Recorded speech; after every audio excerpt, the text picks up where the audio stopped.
Presented by Uma Music Films. Bhole डमरू वाले, बाबा डमरू वाले मेरे, भोले डमरू वाले। बोले बोले देवर वाले बाबा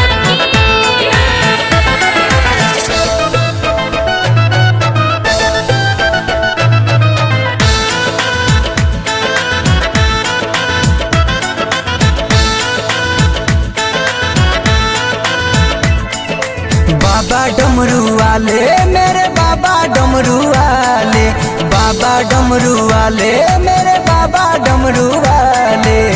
कोई कहे ओ घरदानी, कोई कहे ओ घरदानी, कोई जट वाले।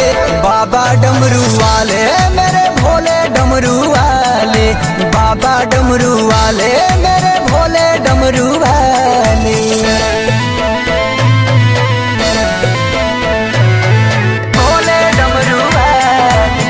प्रेम से बोले बाबा बैजूनाथ की। भोले डमरू वाले, तेरे ही कृपा से बाबा जग उजियारा है। अलग अलग नाम तेरा, धाम सबसे प्यारा है, धाम सबसे प्यारा है। तेरे ही कृपा से बाबा जग उजियारा है। अलग अलग नाम तेरा, धाम सबसे प्यारा है। बस सवारी तेरी, बस सवारी तेरी बड़ी ही निराले।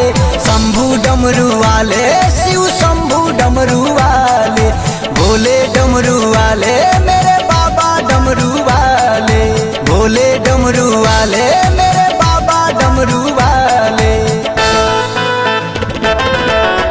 प्रेम से बोले ढोलनाथ बाबा की।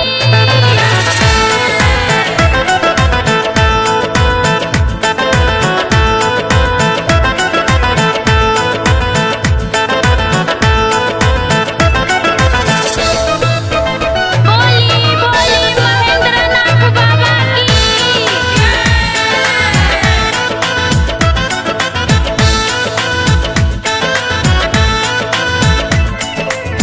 सब कहते हैं तेरी महिमा महान है। अनिल जहरीला आकाश करता गुणगान है, करता गुणगान है। सब कहते हैं तेरी महिमा महान है। करता गुणगान तेरा लालू नगान है। निर्धन गरीबों को, निर्धन गरीबों को मालामाल कर डाले। बाबा डमरू वाले, लंकेश्वर डमरू वाले, बाबा देवघर वाले मेरे, बाबा ढोरनाथ वाले। कोई कहे ओ घरदानी, कोई कहे ओ घरदानी, कोई जट वाले। बाबा डमरू वाले मेरे, भोले डमरू वाले, बाबा डमरू वाले मेरे, भोले डमरू वाले।